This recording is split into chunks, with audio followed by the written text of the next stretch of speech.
What's up, everyone? Welcome back to another episode of the Yokers podcast, episode 76. Oh, what an event that we had last night. UFC 298, Anaheim, California. That was a big one. That was Yeah. There was a whole lot of feels going into it, a whole lot of feels coming out of it. And we're going to get to it all. But before all of that, if you enjoy the content, like and subscribe. Maybe drop a comment. It helps out. Let's fucking go. Much appreciated to everyone that does. Very much so. All right. 298. Main event. 145-pound title on the line. Alexander the Great Volkanovski does not succeed in defending his title, in breaking the curse of 35 years and older at 155 pounds or less. Still, no one to this day in the UFC has gotten it done. Ilia is the new fucking champ. Second round knockout, 3 minutes and 32 seconds. There are so many things that to go off this fight in so many different directions. But I guess just the first thing to go into it, Ginger, what did you think about the performance of both of them? Obviously leading up into the knockout finish. So Volkanovski was looking really good. That first round, all three judges had for Volkanovski, which is fair. Yeah, he definitely won that round. Okay, I didn't see that because I obviously thought that too, but fucking during the broadcast, second round starts and three different people showed 10-9 Ilia, and I was like, that was not an Ilia round. But no, it wasn't. But all three judges did officially have it as a Volkanovski round. That's good. Second round starts, and Volk's doing the same thing he was already doing, so he's doing all right. And then he just kept getting backed up by Toporia's pressure, and Toporia's just starts landing more to the body, and that's when he kind of just was able to get him once he got up against the cage. Body, head, kind of misses with the next shot, but then that right hook just comes right over the top, floors Volk, and yeah, it was over. He did not need to even go in for any ground and pound. That could have been a walk-off. Oh, yeah. Yeah. Me and Jimmy were talking about it, and the first round of Volk didn't give me confidence. I know that he won that, but towards the back half of the first round, I just felt the KO coming next round because Ilia, the right hand wasn't really connecting through the first, but he was so patient that all I was thinking was yeah, he's just finding his rage, he's finding his timing, and he's figuring out how to move Volk, because even towards the end of the first round, he was getting him backed up a little bit more, had Volk cutting off the cage much more, forcing him to use his lateral movement a lot more. Yeah, better moments. It's so I was so fucking scared. My heart was racing the entire time because I felt after watching the first round, I felt like I was watching an animal hunt its prey. That's how patient he was being, and that's I don't think he was doing bad. Yeah, he lost the first round, but I really think that he was just looking for that perfect time and just learning the moves. It was really scary watching it live. Yeah, 'cause it was obviously the power, you know what I mean, is the biggest thing that is always gonna shy through with a fucking Ilia knockout like that, because it's because that was the thing, watching it too, just instantly was just very similar to Jai Herbert in execution, fucking combo, it was just very similar in the reaction and how they both just fucking dropped dead to the floor, just disgusting. But the biggest thing for me in it was more than just the power or whatever, the patience of it, you mentioned. It just, all the talk, all the brashness, all the fucking has the fucking movie coming out or the documentary, whatever, putting 15-0 undisputed champ in the lead up to the fight, all of these things. It might make you think that he's overconfident, overzealous, and go out there, but no, he played that shit perfect. Exactly. He didn't get that first round finish he wanted, but... And even in the media day where Ilia, he was just saying oh, Volk, he moves forward, he throws some punches and some kicks, but he doesn't really have much other than that. And Volk's just if you think that's all that's going on, you're in for a rough one. You know what I mean? There's way more. Right. And it to Ilia, just that's all it was to him. like first round, because with it, the leg kicks from Volk, absolutely beautiful. Ilia started to return some of his own, very nice. First one spun Volk all the way around in a circle, like that was good. Yeah, I was gonna say his leg kicks, even though he only threw like 3 of them, were easily so much more impactful than Volk's, which is kind of crazy. Like he was just smacking them shits up. Yeah, because the like after landing a few, like you said, being more impactful, like it just seemed like even the movement of Volk was slowing down towards the back end of the and even his leg was reddening up after a few. Like and then oh fuck. It was the leg kick. You're good. The leg kicks of Volk, and then honestly, like just the counter work in general was so fucking beautiful. Ilia would he would start to move in, seeming like he's getting the just like whatever timing, getting the distance. He would super commit on like going for a right hand or whatever. There were times where before he even like got to throw the punch, he would just start the movement in. Volk would just snipe a jab right down the middle on Ilia's face. Like Volk was so good. The fucking body kicks as Ilia was trying to move in, Volk was landing like honestly, like I didn't get the same feelings as you round 1. Like by the end of round 1 and like Ilia's nose leaking a little bit, I'm just like, goddamn, we might see a Volk decision win right here. It just round 2, Ilia comes out, landing right hand, a little bit closer, a little bit more, backing him up a little bit better, and then it just I don't know who is going to be able to hang in there with Ilia for 25 minutes and he's like not going to land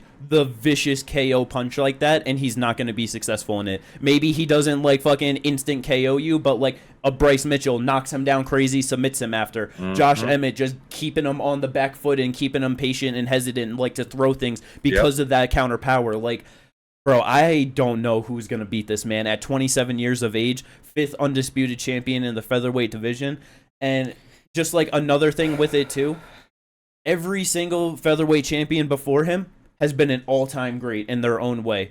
Jose Aldo, Max Holloway, and fucking Volkanovski, all with their defenses, performances, and everything. Conor didn't have the same defenses, but the first two division simultaneous champion in the UFC and the stardom that he like brought to new levels, and literally the biggest star of the UFC has ever had, the biggest box office the UFC has ever had. He literally has like out of the 10 most sold UFC pay-per-views, I think he has 7 of them. Yeah, like it literally usually for people like their first pay-per-view is always going to be their smallest. Do you know what I mean? Pretty sure him versus Mendes for the interim title on 2 weeks notice did over 800,000 pay-per-view buys.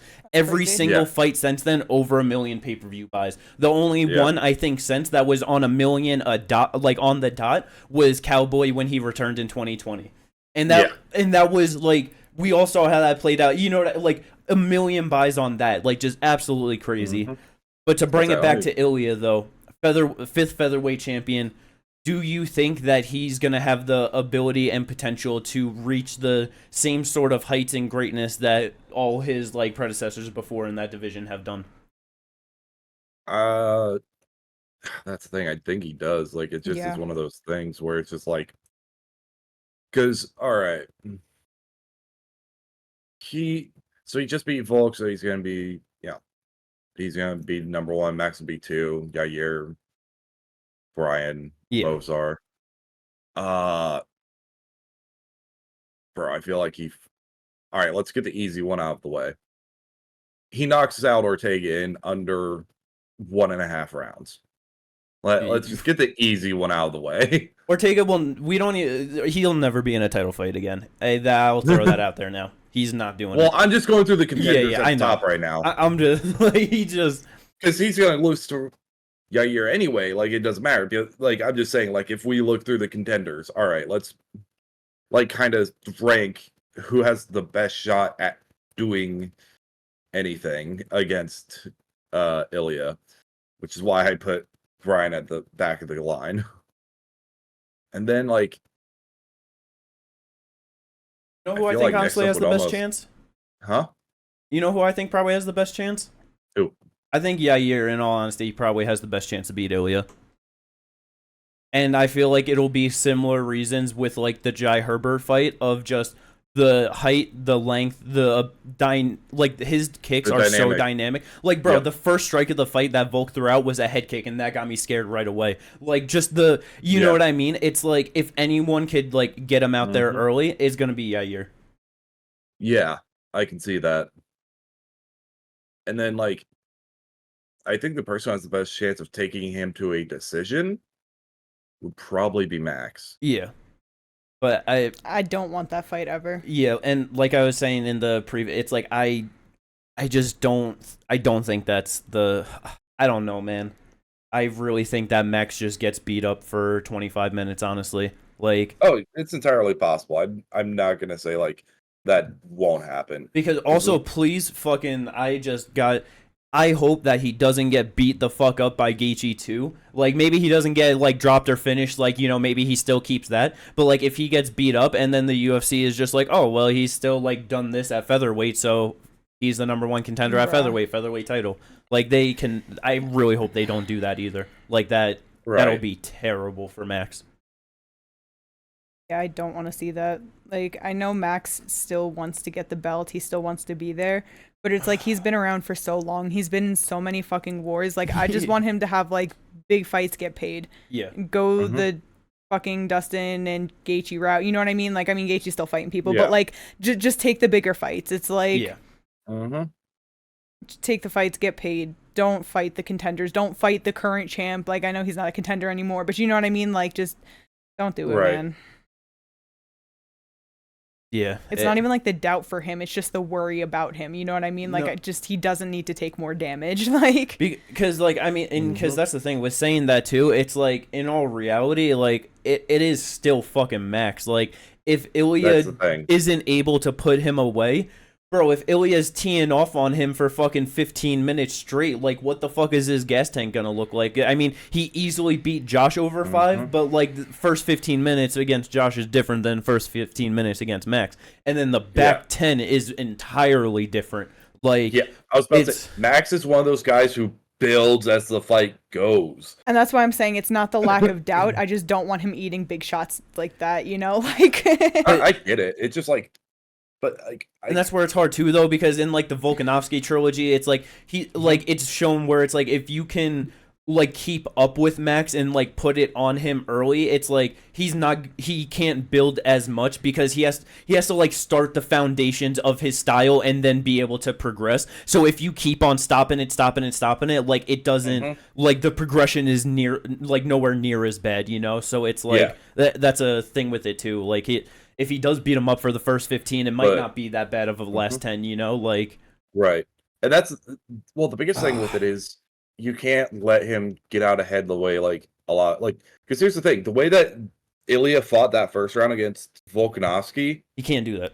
He cannot do that because that's what Calvin Kattar did. Yeah. And Calvin Kattar got fucked up for 25 minutes. I just feel like I just don't think that Max is going to have the same elusive style first 5 that Volk had. You know what I mean? Like, Volk was kicking the legs, touching the body, like, just staying on the back foot, countering, like, as much as possible. Like, Max is walking into him with combos and fucking punches and bunches. Oh, yeah. You know what I mean? Like, but, I mean, with that, though...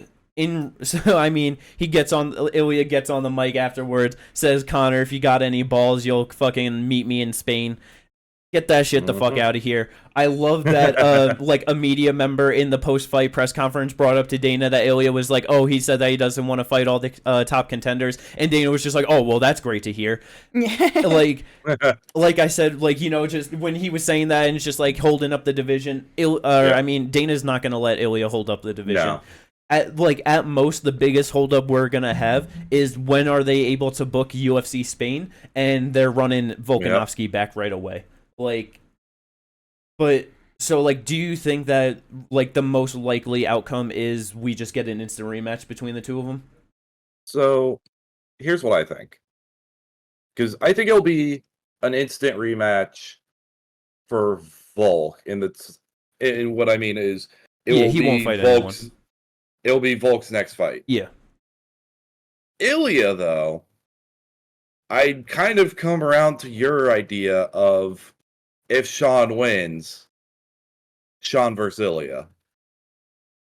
because that can happen in the summer, and we'd have Volk be out for like 6 to 8 months, and have that happen at the back half of the year. My fear is Volk is not going to sit out for 6 to 8 months. Like, that's what I'm genuinely scared about, because it's like, I know we're talking, like, you know, but what if he hasn't learned his lesson? What if he didn't put 2 and 2 together, that maybe fighting 4 months after getting knocked out wasn't the best for his chin? Like, power is power, and you know what I mean? It's going to do what it does, but maybe it wouldn't have been as bad of a knockout. Like, who fucking knows?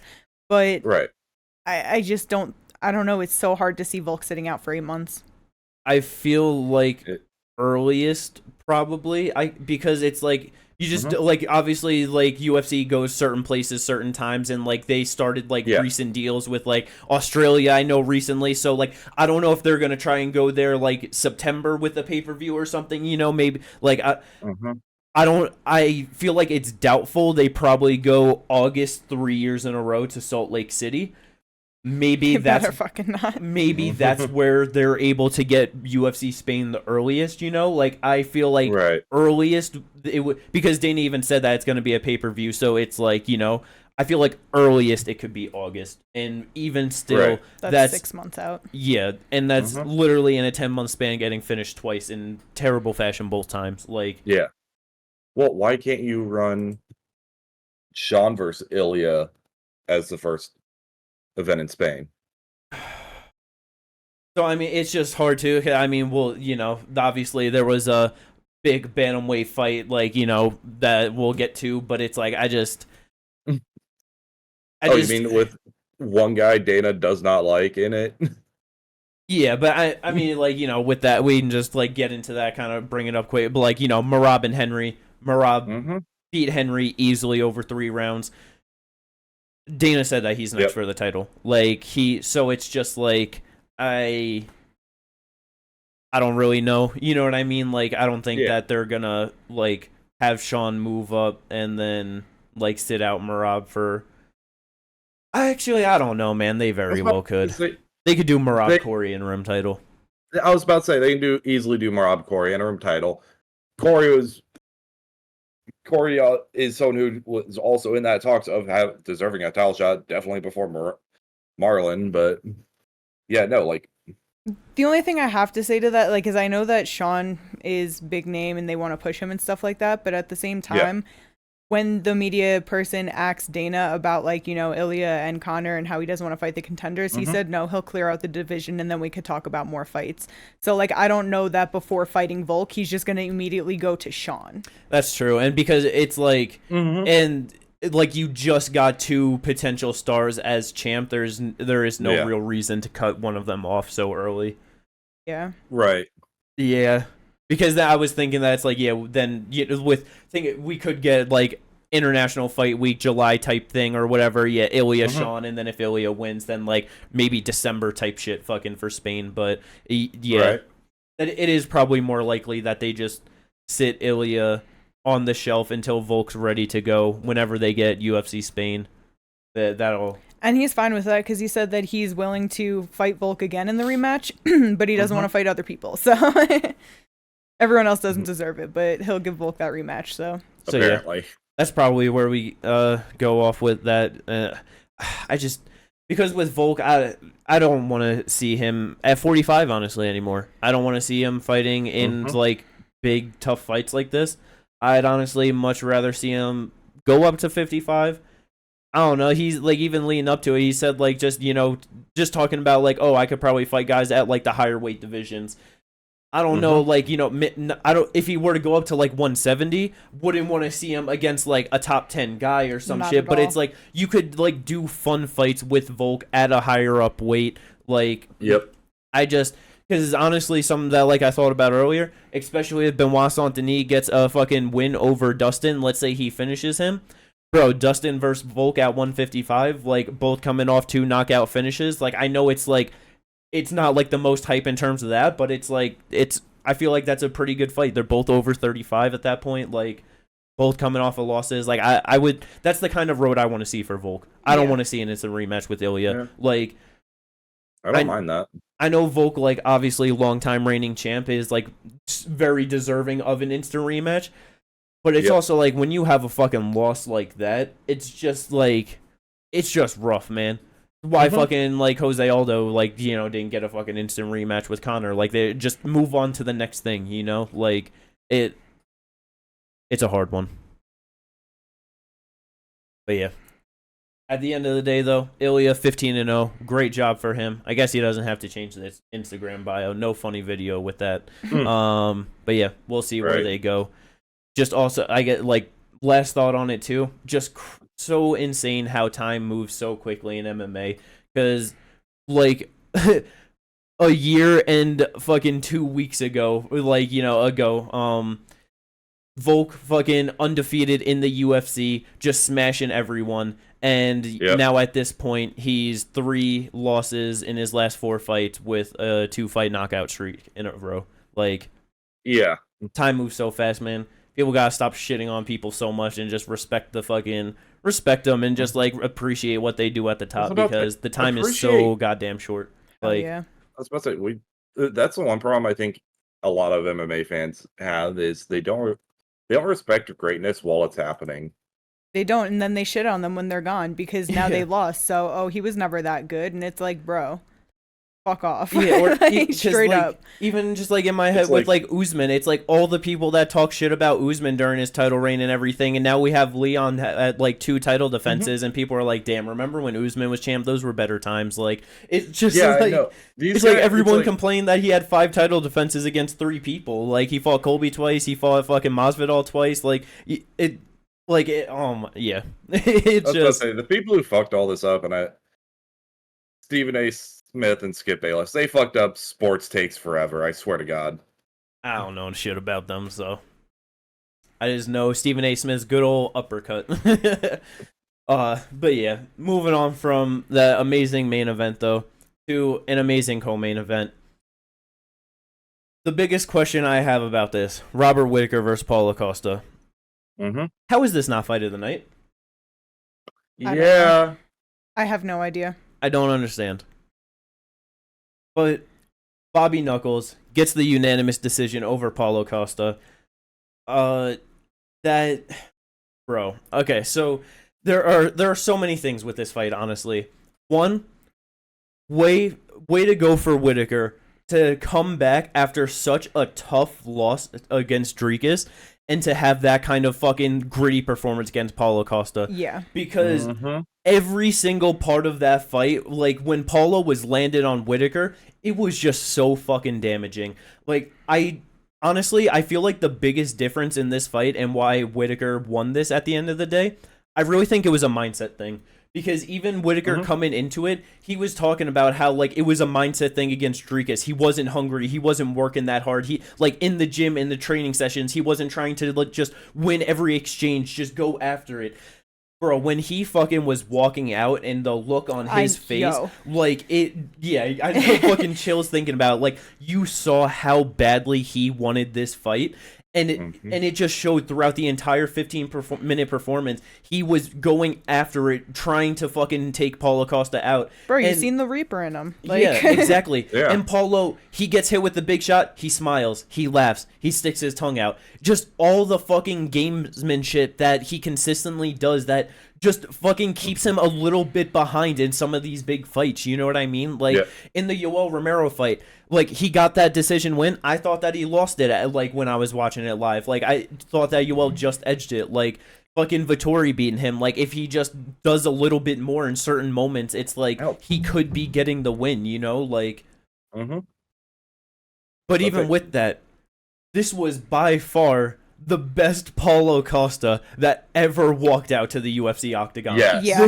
Like, I was just going to say this answered a lot of questions because leading up to it, I've been saying don't know how to rank Paulo and where his skill set is at. His last win over Luke Rockhold, he doesn't have a win over a current UFC fighter. And, like, I know he lost this, but it really just showed where he's at. And, like, okay, he could at least hang with them. Like, it was a good fight from him. Like, it is kind of crazy that Paulo's best 2 performances in his career, I would say, is a loss at 205 to Marvin Vettori and this loss at 185 to Robert Whittaker. Like, in that fight against Marvin, dude had legitimate 5-round cardio at 205 pounds. Like, yeah, he looked tired here. Yes, exactly. Like, Like, what are we doing, Paulo? Like, just Paulo, move up, damn it. Yeah, he would do good things at 205. Yeah, because fucking let's talk about first round. You know what I mean? Like it was just Whittaker was like edging it just a little bit throughout it, but then the last 10 seconds, Paulo throws that spinning wheel kick and just hurts Whittaker bad. Yeah, the like legs start to go. Oh. 5 more seconds on that round and it could have been finished. You know what I mean? Like that was, in my opinion, easily a Paulo round because it was already so close. Now you're landing a shot that like could have finished the round. It's bruh. That was insane. Like, yeah, all the fucking spinning kicks and shit that he's throwing. I really liked that, yeah, like, he was showing a lot of his kicks. He kept going high with them, and he's throwing it from the front leg, from the rear leg. Like, he kept switching it up, but you saw it getting slower and more telegraphed as the fight went on. Like, if he was at 205 moving like this, and he had the cardio for it, he'd be a monster. Yeah. Like, like, bro, the round 1, those and even, like, the start of, like, round 2 a bit, too. Like, but, like, the back half of the fight, like you said, started to get tired, fell off. But, like, those fucking lead leg high kicks and shit, Whittaker could not see them coming. Like, even like he was just being good, having his guard up, but like he couldn't get his head out the way. Like, just so fucking fast, so powerful. That shit was beautiful. To watch. And then next thing you know, it's coming from the rear side. You know, like just the way he kept switching it up, I was like, it's so fucking good. Yeah. He's not switching stance for it either. Like he's not doing none of that. Like it's just coming from where he's throwing it, and with how fast it was, they were landing. Like you said, off the guard because Whittaker was good with it at first, but then just started slowing down. Yeah. It's just funny too, because like going when like they're walking out, they show the stats and everything, and just showing like Paulo Costa's like significant striking rate and like how much he lands and how it's like the highest in the middleweight division. He got out, like Whittaker out threw him, like threw more shots than him and landed more shots. Like just overall work rate of Whittaker in every single round, just a little bit more consistent, just getting it done. Like, the leg kicks were really fucking good for Whittaker throughout that fight. Really helped pay off. Even Paulo was landing really good leg kicks. The jab from Whittaker was amazing. The jab from Paulo round 1 was amazing. Like when that dude fucking went out there and just a sniper, just such a fast jab and catching Whittaker right in the face, just started reddening up the side like instantly in that first round. Yeah, the shit even started leaking eventually. He kept landing that shit. Like, it just great performance from both of them. I mean, like, I don't know if fucking people are like thinking that Paulo won that fight or anything. I know Paulo like was a little bit upset about it, but like just still giving respect, just saying that he thought that he did enough. But like, great fight though. It was absolutely amazing. Oh yeah, 100%. I was hyped throughout I'm not even gonna lie. I was hyped throughout the whole fight. I was just always on the edge of my seat, and every time, like, Whittaker started going, I'm like, yes, remind these motherfuckers who you are, motherfucker. Ginger, I don't think you understand, because, like, with this fight going on, obviously, like, I'm watching it, and I'm just like, oh shit. But with the thought in the back of my head that Volk and Ilia was up next, throughout this whole fight, like, I felt like I was borderline gonna have a heart attack. Like, my heart was racing the whole time. Oh my god. Oh my god. So many emotions and feelings throughout this fight card. Like, just watching that and knowing what was up next, I was like, man, I can't handle this. Yeah. Absolutely incredible fight. With that, Whittaker was number 3 heading into it. Paulo ranked number 6. What would you guys like to see next for Whittaker? I mean, I got my easy answer. It's Strickland. I also think Strickland. Yeah. There's no one else for him to fight out besides Strickland. Yeah, he, like everyone else from 1 to 6, he has fought. Yep. And he beat Paulo, he beat Marvin, he beat Jared. Should have beat Izzy in his second fight, but Yeah. I didn't think so, but it's still a close fight. He's got 2 losses. One. Yeah, he's got 2 losses, Izzy, so it's like, that for sure. It's like that's definitely the way to go. Bro, a fight with fucking Sean Strickland and Robert Whittaker. It just sucks because I feel like this will end up being a 3-round fight on a big card. More than likely. Because there's no way you can put these two in the Apex. And they're not going to do a fight night. Like, I don't know. Are they going to do a fight night on the road with them? I just, like... I mean, they could do it. Maybe it'll be a co-main 5 rounds. They could better. do They better. They could do that. But also maybe they won't because they've both been 5 rounds, so they're like, you have the experience. It's fine. I don't know. That fight needs to be 5 rounds, man. I would be so upset if that gets booked for 3 in any sort of way. Yeah. That would suck. I think I would prefer it to be 5 rounds too, but you also don't want to put in the Apex. Yeah. I mean, you could. I do a fight night in Australia. Fuck it. Just do a fight night in Australia. Yeah. Like, fucking Australia love Sean Strickland. You know what I mean? But, like, I was about to say, it's a hometown boy versus Strickland. Oh, I thought you were gonna say a hometown boy versus Whittaker. Yo, to be fair though, it might be pretty even on who get the exactly. Cheers. I don't think either of them are gonna get booed in Australia. Yeah. No, you can't. How do you boo Whittaker? Hey, there are a lot of people that talk shit on Whittaker, man. It's insane, but a lot of people do. But yeah, but they're just haters. Yeah. On the flip side, though, Paulo Costa, obviously, as we were saying, great performance. Keith, you got anyone in mind in the top 15 that you would like to see Paulo fight? Reba Kamzat. I want to see that fight. That's so, yeah. Yeah. Bro, because obviously we didn't get to see any grappling in this one. Not, like, you know, been a while since we seen Paulo really grapple, like, that much, but that's interesting. I don't think Hamza, like, finishes him round 1.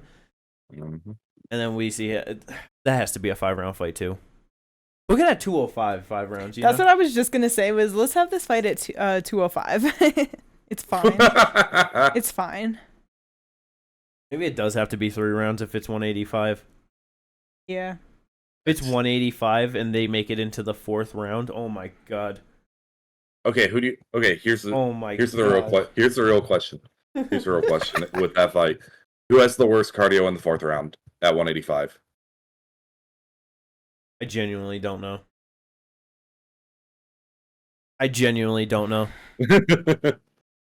Probably Paulo. I was thinking Paulo probably, and it'll probably be bad enough, and Hamzat will probably be able to do enough, like take him down, but that's it.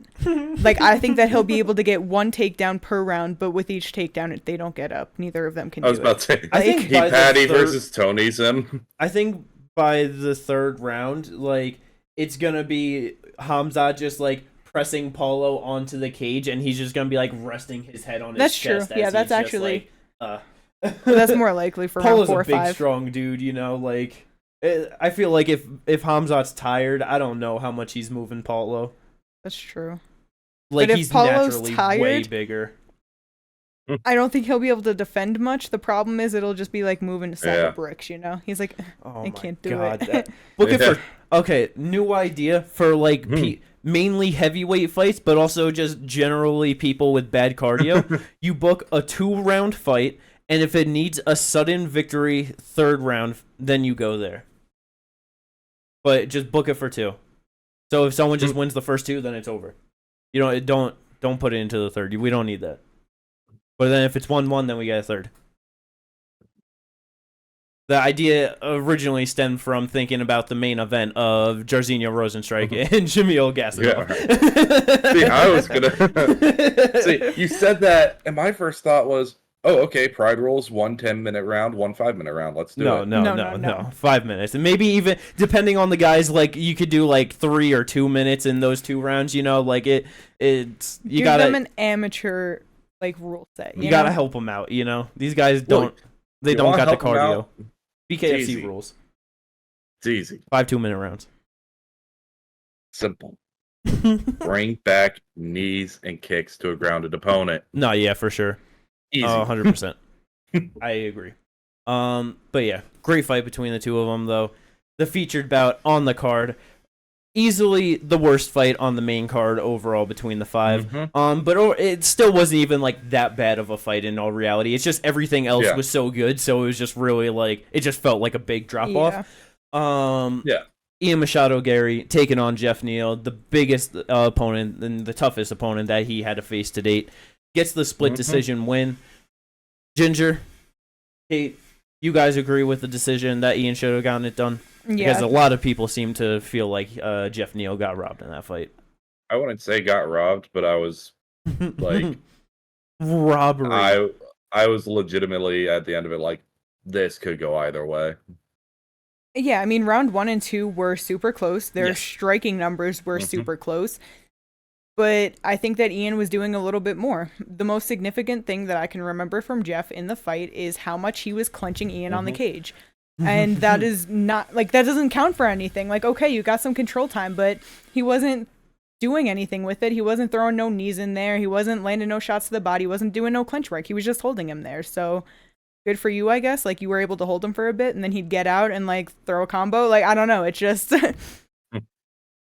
he got outstruck in every single round. Yeah. Like, Jeff Neal got outstruck in every single round, you know? So it's like, while round 1 and 2 were close, and it could have gone either way, 29-28 to Jeff Neal makes sense because round 3 to me was clearly Ian. And 30-27 also makes sense because to put it on either guys, it's like it was just a close fight, bro. Yeah. Like, that's it. 100%. I know it kind of sucked that it just wasn't like, I don't know, like the most fun fight, and that like the game plan from Jeff really was to just clinch him up on the cage and just like hold him there, and just like it just kind of sucked because it's like out at range, like Jeff was like struggling a bit with Ian Gary, like that was just interesting to watch because going into it, those were my questions, like how is Ian gonna handle the footwork and just the boxing of Jeff Neal, and dude did absolutely fantastic in it. I just wish we got more time there, you know what I mean? But like Ian just being a lot taller, longer, like the fucking like when Jeff was trying to press in and he was throwing those fucking knees into the right hand, so fucking clean off the same side, like that was catching him good. Got a few knees to the chin on that. Just the front kicks to the body from Ian were really good, like the leg kicks, like it was just a very overall, just like well-rounded kickboxing performance for Ian Machado Gary in this one over Jeff Neal. Yeah. And with that, he calls out Colby Covington afterwards. He says Colby ain't got no choice but to fight him. What do you guys think about that? Do you think that is the most likely the fight that he's going to get next? Is that the fight that you would like to see next for him? What are you guys feeling about that? I don't know. I feel like it's really up to Colby and if he'll take that fight. And I feel like that's hard to tell where he's at. You know what I mean? There were rumors that he's going to fight Shavkat. I don't know which fight he'd rather. Both of them undefeated. Shavkat obviously scarier. But Shavkat also like the one that would probably boost him up into a title shot again because that's clearly like the path that he wants to go down. Yeah. So I really don't fucking know what Colby is going to do. And if that's the case, it's like, when is Colby going to fight again anyway? Is he willing to turn around soon enough? Because it's not like Ian took much damage. I'm sure he doesn't want to sit around for too long. So yeah, I feel like he's got to be able to get like 3 fights in this year, right? Yeah, but then the only issue with that is like a lot of people are booked right now. So who does the fight actually go to? Who does he end up fighting? Like, I was about to say, like, to answer your first question, which was, do I think that's the next fight for? No. You don't think that'll get that? No, I don't think Colby fights him. So if he doesn't get Colby, who do you think that he'll get after being number 8 Jeff Neal? He'll either get Sean Brady, or if Gilbert loses to Jack Della Maddalena, I think he gets Gilbert Burns. I don't know. That's hard. Because he's not getting... I mean, shit, if they really want to, they could have him fight Usman, but I don't think they're going to jump him that high, but they could. Probably Bilal's not. Getting the next title shot. You don't want to kill off two undefeated contenders in one fight with Shavkat. It's like, I don't know. Like, it definitely, just like the fight with like him and Sean Brady, it doesn't feel right, but I can definitely see like that potentially happening. Because I mean, it's like even Sean Brady's like saying with his last one that it's like he don't give a fuck like who he fights. Like he's just looking to like keep on getting wins, and like eventually he'll be undeniable for a title shot. You know what I mean? So it's like he was looking to fight Vicente Luque, you know, after his last win. So it's like Ian probably gonna be ranked number 8, taking that spot. Who knows if he even maybe he gets fucking is a spot at number 7. We'll have to see like what they do with that. But yeah, that's definitely a potential. I'm just like I just don't know if I think Gilbert is probably gonna get fucked up by Babadobalena, and it's like I don't know if the timelines will match up then. Like no, yeah, exactly. That's why I was saying things are in a weird spot. Like it's kind of hard to know where it's gonna go. Because even with Sean Brady, it's like he was supposed to fight next month, but he ended up pulling out of that. So it's like I don't know what's going on with him and when he'll be back. Well, he never signed the contract. Oh, no, that's what it was. Okay, sorry, I forgot that was one of those fights. Yep. Yeah, but also with that, like the thing is with Sean Brady, the reason I think it'd be better to have it be Sean Brady, like, okay, it's not as big of a name. That's literally all Colby has over Sean Brady. The fight styles are extremely similar. And Sean Brady actually has submission game, which Colby doesn't have. Yeah. We could add. So I actually think Sean Brady is the much better fight than Colby. The only difference is Colby has a name. Yeah. I mean, like Colby's better on the stand up for sure. Like he's way more active and like he can do a lot more. Like Sean Brady got TKO'd by Bilal. You know what I mean? Like we got like. What did Colby even do last fight? Yeah, the last fight aside, but like he's not gonna have. Do you think he's gonna have anything more for Ian or Shavkat on the feet than he did for Leon? Fighters who are bigger than Leon. Well, I mean, I'm thinking like I don't know, like in comparison to Sean Brady, like he just like he. No, I get. Yeah, like it's just way different. You know what I mean? No, I get what you're saying with that, but like he's not gonna have any more. Both Shavkat and Ian are both taller and longer than Leon. So, what would Colby even have for him on the feet there? He's not gonna. He's gonna have. Yeah, but Colby's not getting TKO'd on the feet by Bilal. That's like what I'm and like. I'll be honest. Colby probably could get TKO'd by Bilal. I don't know. Either way, but yeah. So like it, I feel like definitely whoever Ian fights next, it's probably just going to be based on like who the UFC is trying to push like into the next title fight and like towards the top, because it's like we got a whole lot of like, because it's like if Jack wins, like, you know, he's right there, Ian's right there, Shavkat's there, like there's so many people at the top, so it's like some of these guys are going to have to start fighting each other, so it's like that's where it's going to get interesting, and we're going to start to see like who the push. We find some real seemingly unfavorable matchups for one over another, you know what I mean? It's like that's when you find out. But yeah, moving on to the next one though. We mentioned it before. Motherfucking Merab, man. Him fucking just going for that gilly over Cejudo and just smiling, smiling, laughing, talking to Mark Zuckerberg. He picks up Cejudo, walks him over all the way to their slams. Like that's why I thought just a fucking great meme performance over Cejudo, which it makes me kind of sad because it's like round one, you saw the glimpses of like what I was feeling of like. There's a potential where Henry could catch him and, like, you know, possibly get a, like, TKO or something. He caught him with a big, I'm pretty sure it was a left hook it was, but, like, just stumbled Merab back a little bit. Like, he landed some good shots on Merab. Just a little bit faster, a little bit sharper in the stand-up. But sadly, even good old Triple C, fucking 2-division champion and Olympic gold medalist, 37 years old in the bantamweight division, crazy. You just can't keep that shit up. You just can't. Like that's like it's just fucking impossible. Even by fucking like the start of round 2, it just did not seem like Henry had the same oomph in him and everything. Merab takes it easy, and then by round 3, like he just looked like he was done and just like, all right, I just gotta hang in here a bit more. You know what I mean? Like I feel like it doesn't help that going into this fight, like he already had that mindset of like, if I'm losing, then I'm retiring, you know, it's just, then I know my time has come, because I feel like, it started to not be as easy as he thought it was for him, and like, he kind of gave up, you know, because I feel like he could have given more, but he just had it in his head, like, I'm done, I'm too old for this, which, I mean, he is 37 at bantamweight, like, so, it's probably a smart choice, like, there's no reason to, like, stay in there and keep doing the shit, but, I think that was to like his disadvantage. Mm-hmm. Ah, yeah. Is like the fucking stats overall, like in terms of just total strikes attempted. Merab attempted 273 and Henry attempted 106 after 15 minutes. Like Merab went 5 for 11 on takedowns. Henry only 1 for 7.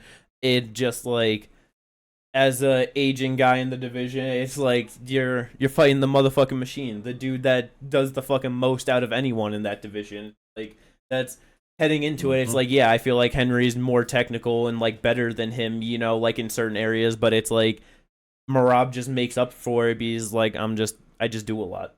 And he just drowns and smothers most people. It's fucking great to watch, man. Yeah. I like definitely am happy for Merab to be able to get a win like that. Just dominant performance, and to, like I said earlier, to even have Dana being like, yeah, you're next in line for the title. Like that's just finally fucking good to hear. You know what I mean? Oh yeah. But yeah, like with that, do you think that? So I mean, I guess like Sean still got to fight Cheeto. Who do you think he has? Who do you think's the more favorable matchup for Merab? Do you think he has a better shot at grabbing the title over Sugar Sean O'Malley or Cheeto Vera? I honestly have no idea, because with Cheeto's style of fighting, like 5 rounds is so good for him. He just builds up and builds up, but because of that, the first couple rounds like will be rough for him, you know? Like Merab's just going to be putting it the fuck on him, so it's like it's kind of like how we were talking about Max. It's like, will he be able to build up then? Will he be able to get to where he needs to be to like keep up with him and put on that pressure and do everything he needs to do? But I mean, at the same time, we have seen him lose like the first like 2 rounds easily, like just getting beat up, and then still come through and just easily win the back half. So like it's just hard if he can keep up with that pressure. That's what I don't know. Yeah. Like I think that one is very interesting. I'm in a similar situation, but like similar thought process, but I'm looking at it from a different perspective. I'm looking at it from Marlon's fight with Rob Font. Losing or keeping it fairly close in a lot of those rounds, 2nd, 3rd, 4th round, and then just landing that one that just knocks him down. And we know Rob's kind of chinny. Like, he doesn't have the greatest chin. Marlon has some good power. Yeah. Hell, he got rocked in this fight in the first round. Yeah. Yeah, and it's like fucking Cheeto gets outstruck in most of his fights. Yes. Yeah. So it's not even like he ends up picking it up and ends up being the more active one in the end. Like I guess he does, but it doesn't total to what happened, you know? So like he might be able to handle it. Yeah, like I don't know. Cheeto might put him out. That's where like, yeah, it's so hard for me because like with Cheeto, he's not the greatest grappler at all. Like, dude, when he fought Jose Aldo, like, dude lost that because of the grappling, which it's like a 30, like a fucking bantamweight Jose Aldo at that point. It's like that really, like, that's not even close to Jose Aldo's game. So for that to happen, it's kind of like, all right, that's like, that's really not good. But, so it's like, I can easily see Merab dominating him for like, just like 95% of that fight. But it's like, I just don't know if Merab is going to be able to hang out with Cheeto for 25 minutes in a cage and not get slept. You know what I mean? Yeah. I was about to say. It's like, and then even, you know, here you can go on that. No, I was about to say, because that's the other thing, is like, he's not only going to be in there 25 minutes in the cage, he's going to be 25 minutes in the pocket. That's where Merab does all of his work. He does it in the pocket. It's not like he's like out at range or anything. No, he does it up close and personal. Like, yeah, like head kicks, knees, big fucking straight shots. Like there are so many deadly fucking weapons Cheeto has to just knock someone out one shot. You know what I mean? Like it's yeah, that's scary. But and then even with Sean, it's like I feel like Sean can get him out much easier and he can deal with the grappling better. But it's like I feel like if we're getting into 4 and 5, I would have more faith in like Cheeto landing a Hail Mary knockout in like the back 10 than Sean O'Malley. You know what I mean? But honestly, I don't know. I really don't favor him in either of those matchups. Like he's on an 8-fight winning streak in the division, 9-fight winning streak overall. He's been smashing so many people. So it's still just kind of crazy to like, you know, say that I don't know if he is going to be the champ, but like you said, he is a bit chinny, and those are two deadly strikers that he's got potentially in front of him to go through. So that's just a rough one, man. Either way, though, great motherfucking performance from Merab. Motherfucking machine. You know who also had a great performance, though? Our fucking boy, Anthony Fluffy Hernandez, gets the second round submission, rear naked choke over Roman Kapilov. So many questions got answered in that one. Yeah. One, goddamn, Roman Kapilov has amazing takedown defense. Yes. Yeah. Because I mean, like it was, I think, after the first or second takedown that he stuffed a Fluffy in round 1, they showed that he defended 20 consecutive takedowns in the UFC, which that's pretty goddamn crazy. But it's like a lot of the guys that he's fighting, they aren't really good. They aren't great grapplers, so it's like not the greatest. You know, it's just certain levels. You know what round I mean? 1, Anthony went 1 for 11 takedowns. Yeah. Like even with the one that he got Roman down to like 2 knees for a second up along the cage, and then he was right back up to the feet. Like he was not able to do anything significant with the grappling. But like, so yeah, that was just amazing to fucking watch. The body kicks, the straight lefts.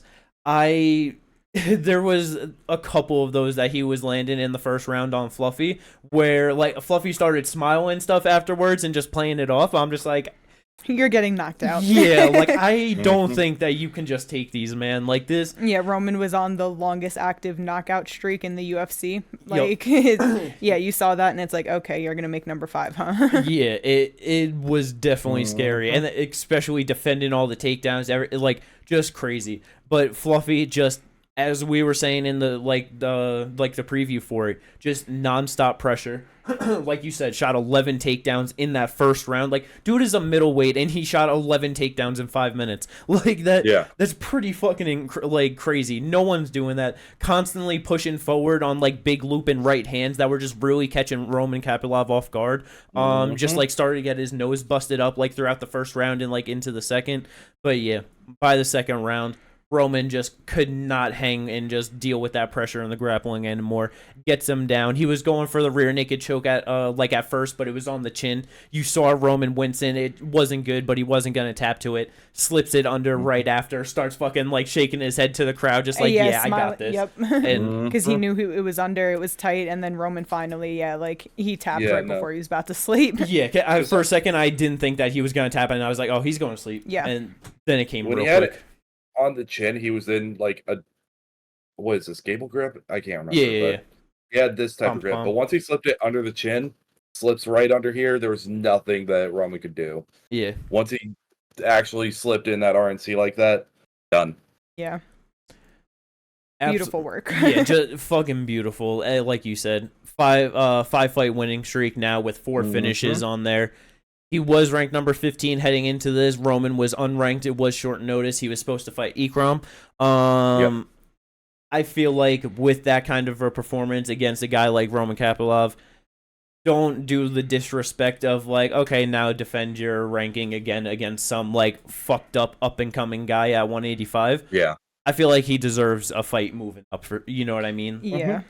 The thing is, though, it's like, where the fuck do we get our boy in? Bro, I feel like the only person currently available is Chris Curtis.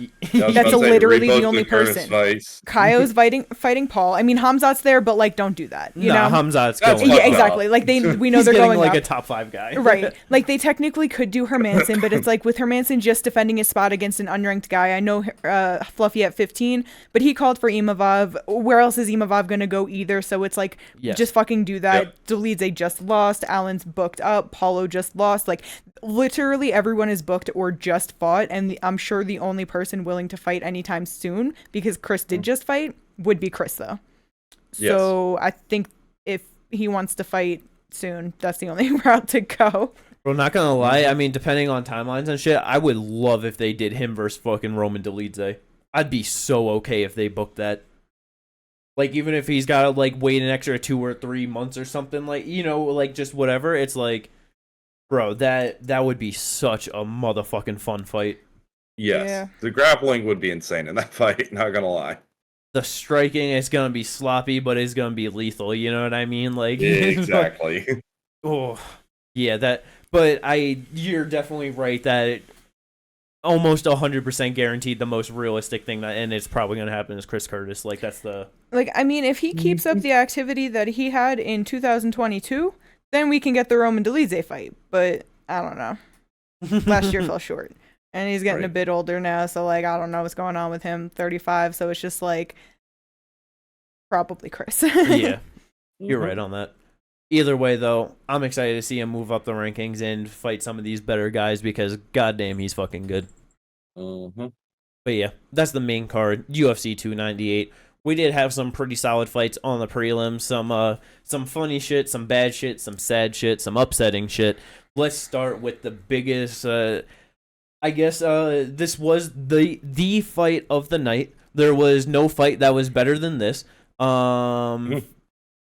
Amanda Lemos versus Mackenzie Dern. Amanda Lemos gets the unanimous decision win.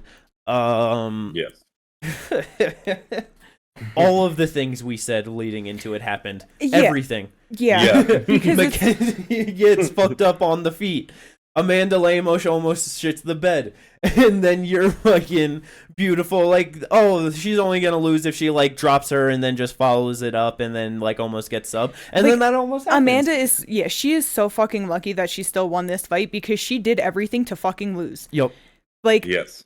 The amount of times that she just went to the ground with Mackenzie Dern while she was fucking her up on the feet is crazy. It's crazy. Second round, she almost finished her. I understand the instincts of, like, you drop someone and they have that reaction, but, like, bro, if you're sitting there and you're ground and pounding her and now all of a sudden she starts to move and twist and you see that the ref isn't calling it, stand up and get her up. Literally just stand her up. But, like, even with that, though, because it's like, you know, we were talking a little bit about before, like, when she got fucking sat down with that shot, you seen the look on her face. She did not want to be there. The fight could have easily been stopped there. That's the perfect moment to force her to stand the fuck up and say, fight me again right here in this position. Listen, you know, that's why I was saying that I understand, like, the natural reaction of going down and following up, so but like even after a couple shots, that's why I'm saying, like, I'll give you the couple shots, but get the fuck up. And, like, yeah, Mackenzie just on the ground on her back, Amanda holding her foot, like, just like sitting there kicking her legs and shit. Is like, back up and stand her up. Don't go to the ground with her. The amount of time she just went into it was, oh my god, it was so disappointing. The fight IQ was insane. Yeah, because then I think it was the second round. Yeah, it was the second round where Amanda Lemos shot her own takedown and got it. Like, and she got 2 minutes of top control time, but it's like, why would you do that? Yeah, why are you even attempting? She also got a takedown in the third round. Why are you even attempting? Bro, she got taken down by Mackenzie Dern. Short notice Mackenzie Dern. Bro, when fucking she went to, like, when Mackenzie's going forward and Lemos just looks to snipe her with that right hand and Mackenzie ducked under and took her down double leg like it was nothing. Oh my god, I thought it was all over and she was getting sucked right there. Because that was round one. I thought that was it. I was like, damn, Mackenzie. Like, Amanda, how you fucking get taken down by Mackenzie Dern? Bro, it absolutely incredible performance on both of them. They should both probably go down in the rankings after this one, I would say. Like, it's so sad how much women's 115 pounds has fallen off, like, in the past couple of years. It really does break my heart because for the longest time, I mean, like, it, like, you know, it was just, obviously when we got the 125 division, it was, like, you know, brand new. We still, like, you know, we had 145 with, like, the champ and the few people there, you know, like, barely a division, but it's like, it was the best division on the female side in the UFC for the longest time by far. Yep. And it's just like, goddamn, like, we still got a few, like, good fighters, but it's like, damn near everyone's already fought each other. It's like, there's like, there's just not much left, like, at this, you know. It's like, we just gotta really wait for, like, just people to start coming up and moving in, and it's like, just sucks because a lot of them just lose to the fucking old people in that division because they're just a fucking vet, more experience, learn little tricks. It's like, it's just hard. It's a rough division right now. But it's like, yeah, Lemos, she won at number 3, beat Dern at number 7. I don't know where she goes, man. It doesn't. Give her, like, loopy or something, you know? Just do some, like, wacky shit like that. I have way more faith in Loopy just boxing her up and keeping it on the stand up. So yeah, like it's definitely going to be a dangerous fight, but like I don't know, just do some wacky shit to mix up some fights. You know what I mean? I feel like they don't even gotta really follow the like rankings like that. Just get new fights, get some fun fights going. Yeah. This next one though, we had some some wacky shit go down in the preview. It was good old Marcus Ajerio de Lima versus Justin Tafa, and on a day's notice, just a crazy timeline. The UFC announces that Justin has an injury, pulls out from the fight. That was like 9:50 in the morning or something on Friday. About 10:30, they offer Junior Tafa, his brother, to step in on short notice to fight him. And then about like 10:55, 5 minutes before the weigh-in window closes, he weighs in, makes weight, fight's done, signed, ready to go. That made this fight like it made some real shit behind this fight. The better Tafa brother coming in on a day's notice, brother replacing brother. It had so much to it. And then we found out that there really is no better Tafa brother, and they're actually both just not great. De Lima wins by second round TKO, leg kicks to ground and pound. You want to know something funny about Junior Tafa? What's up? In 2018 in kickboxing, he got finished via leg kicks. Beautiful. Because, like kickboxer coming into MMA, and I guess he just never learned how to check leg kicks. Nope. Because that was terrible. From the start of the fight, the first, like, after the third leg kick, his shit was fucked. Like, just absolutely done. Could not fight the same. Yeah. Fucking De Lima got a takedown, spent some time on top towards the back end of round one. Round two, just came out, started kicking the leg again. He fell down, and the fight was just over. Good for De Lima to defend his ranking. I'm pretty sure he's still in the top 15, right? He's number 15. Yeah. But, Bro landed 12 leg kicks and folded him with that. Yep. That's pretty crazy. It did kind of feel like a little bit more than just 12, but nope. 9 in the first, 3 in the second. Yeah, that just absolutely terrible. But good shit for the old man De Lima keeping his spot at the heavyweight, Yeah. This next one though. Bantamweight division. Good up-and-coming prospect coming into this. Rinya Nakamura taking on UFC debutant Carlos Vera. I was expecting this fight to go to a decision, honestly, because Carlos Vera trains out of 50-50 gym. He's a striking coach there, so obviously he's got some decent striking. Obviously he's going to have some wacky shit in the jiu-jitsu, training with Ryan Hall and everything. Rinya easily won this fight. But it just was not the best fight in terms of showing his fight IQ for it. And I know that's Jimmy's opinion, but I feel a different way because I think that he came in and he's been getting a lot of knockouts in his just like really beating people up. He's wanted to show off his wrestling, and he did that in the last one, and he said that he was disappointed in it. So I think that he wanted to try for it this time. And I don't know, he was beating Carlos at his own game.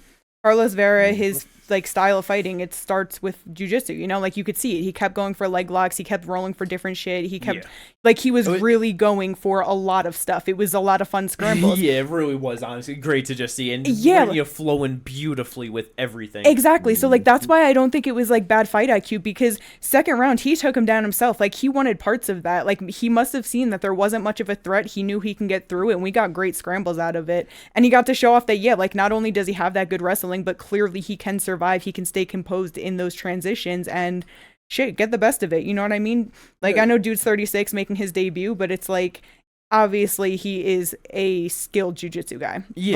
There's no doubt about that. So it's just, I don't know. I like to see it. I know that like if he would have stood it up, it could have been a different game. But if this is what he was trying to show off, like I had fun watching it. No, and that's where it's like, just the little critique on it, because at the end of the day, like I said, easy win for him. He looked great in it. Like you said, it was a really fun fight to watch. But it's just because like even in the third round, just him like Carlos Vera got like that inverted triangle locking up for like a second at one point. Like just third round, he was getting closer with submissions too. It's like just how good he was rolling under everything and not really allowing Rinya to get like the most ground and pound off.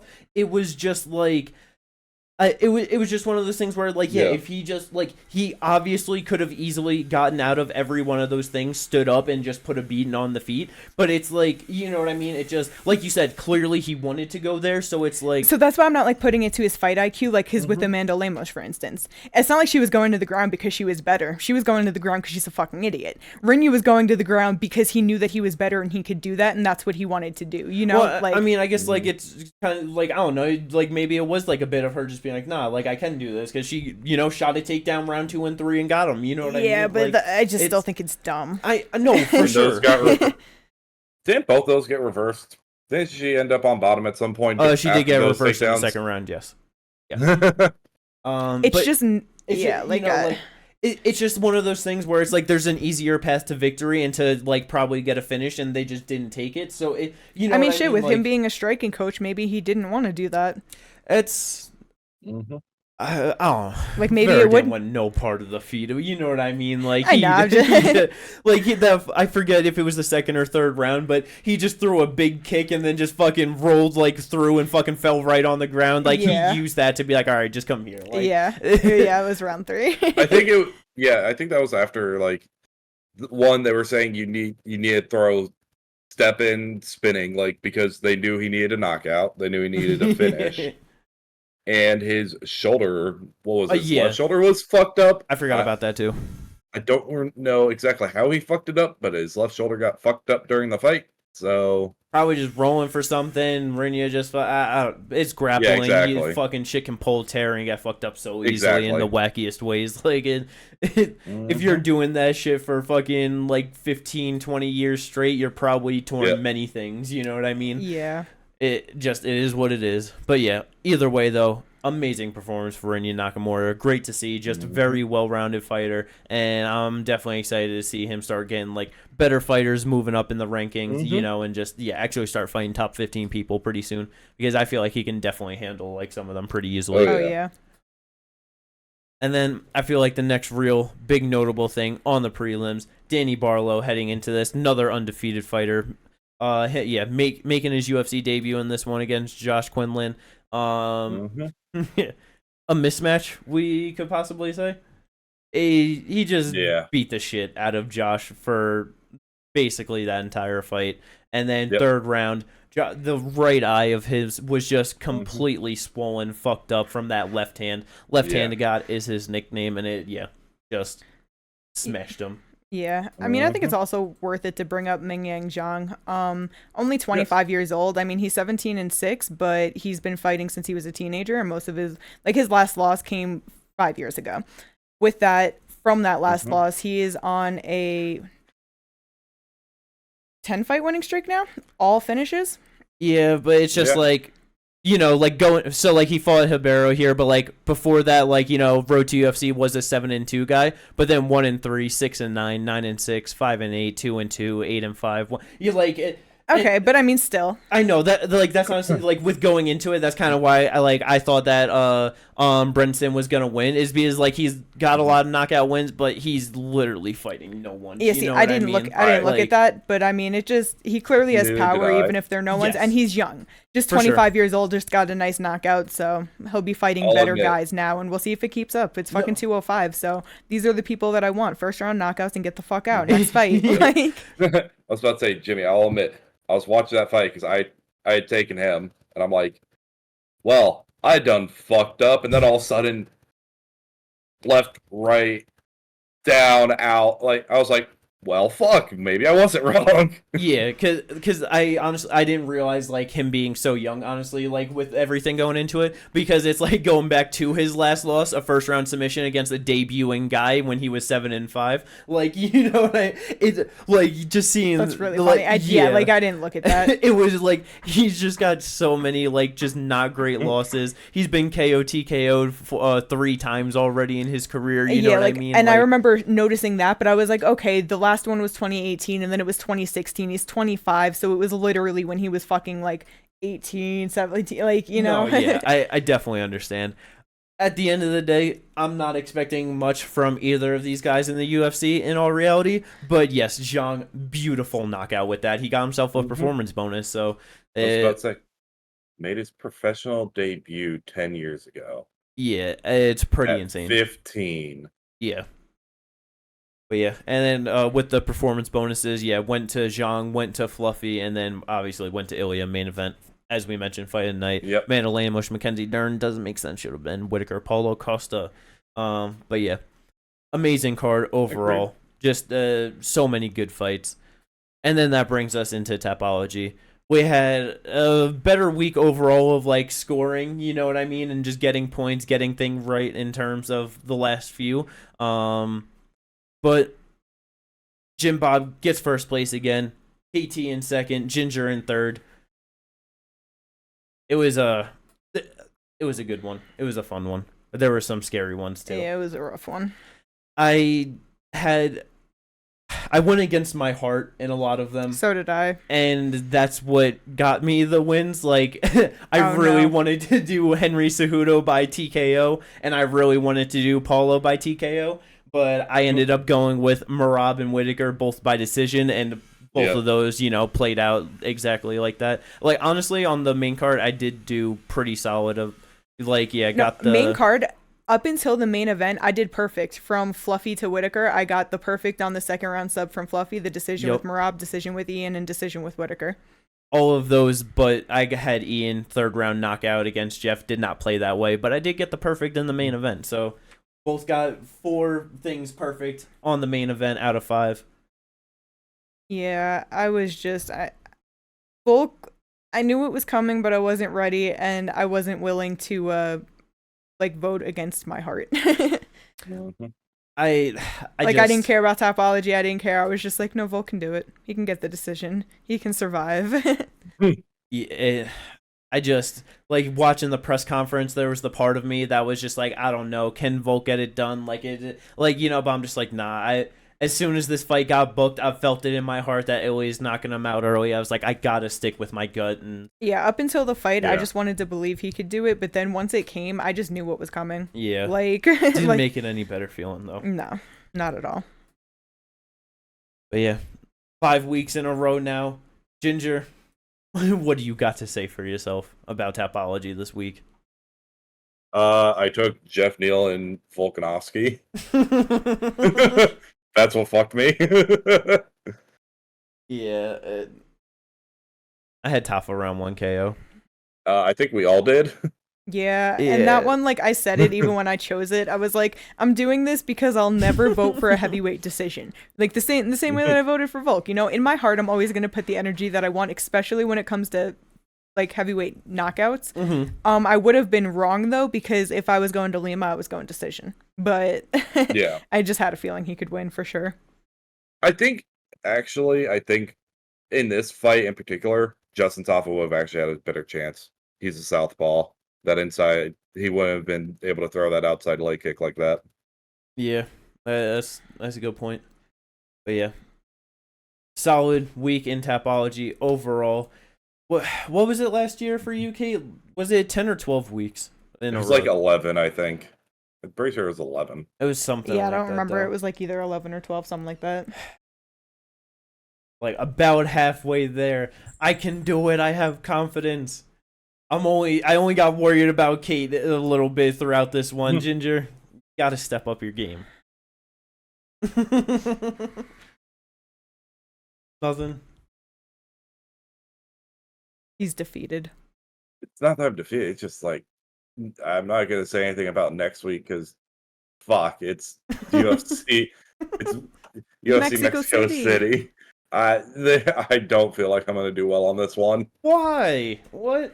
Nah, I was looking through some of them. There's so many hard ones on that one. I agree. That's what I mean. It's shit. There's gonna be shit all over the place. I'll be honest. If I win next week to break this streak, it'd be all luck. I'm not gonna try to claim that one as no. I knew this was gonna happen. See, that's why it's you just talk shit for the funsies. It just doesn't matter. You know what I mean? It's damn. Just act like you have the blind confidence for the fun. What do you mean it doesn't matter? I'm about to quit this shit. What? Yo, you can't say that when we had to deal with you for fucking 3 months. It's okay when I win. No, it was like 2.5 months straight of Kate winning this shit. Should have been 5. No. What? I'm getting 5 months. Should have been forever. No. Imagine just still if you were just winning every fucking game. Would you guys have quit? I wouldn't have quit, but I would have not cared. It just gets to Tapology, like, okay, it's Kate, me, Ginger again. Woo.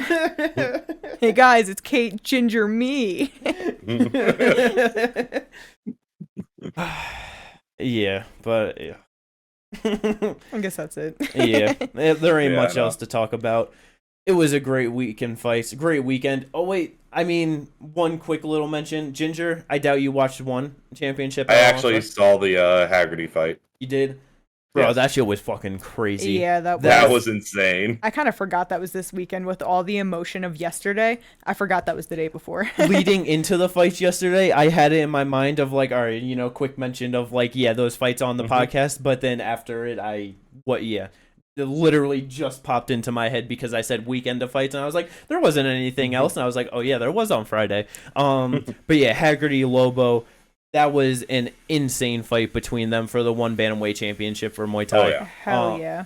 I thought Lobo, like, just going into it, I'm like, all right, this is probably just easy money for Haggerty. He probably got this. Lobo rocks him bad round 1. Thought that he was gonna finish him. And then round 2, it was just every exchange back and forth. They were hurting each other, and I was just like, I don't know who's gonna like get knocked out. Somehow it makes it out of that, and then Kate was just like, it's not making it out of the third round. And then the first 45 seconds into the third round, first big shot Haggerty lands, just lays out Lobo. He was done, and incredible. You could just see that was wearing on him, like. It was wearing on both of them, but Lobo a bit more. And the second Haggerty landed that right hook, he was down and out. Yeah. Brutal fight, but nasty. Great weekend overall. Next week, we got some good shit to fucking preview. We got PFL, we got UFC Mexico City, we got fucking KSW. This W epic shit, yeah, you're right. Which there's nothing really to talk about there except for what goes down, but all that's awesome, so it's okay. Yeah, exactly. also just looking forward to next week because I know, Jimmy, you've asked like multiple times for different contenders on, hey, is Barcelos fighting anyone? Yeah, he's fighting next week. Yeah, I know. I was looking through it, and I don't even remember off the top of my head who he's fighting at this point either. Christian Quinones, that's who it is. Yes. Yeah. But yeah. That should be some good shit. Can't wait to fucking go through more of that and preview it all for you guys. But we'll catch you then. If you enjoyed it all, like and subscribe. As always, we'll catch you. Peace.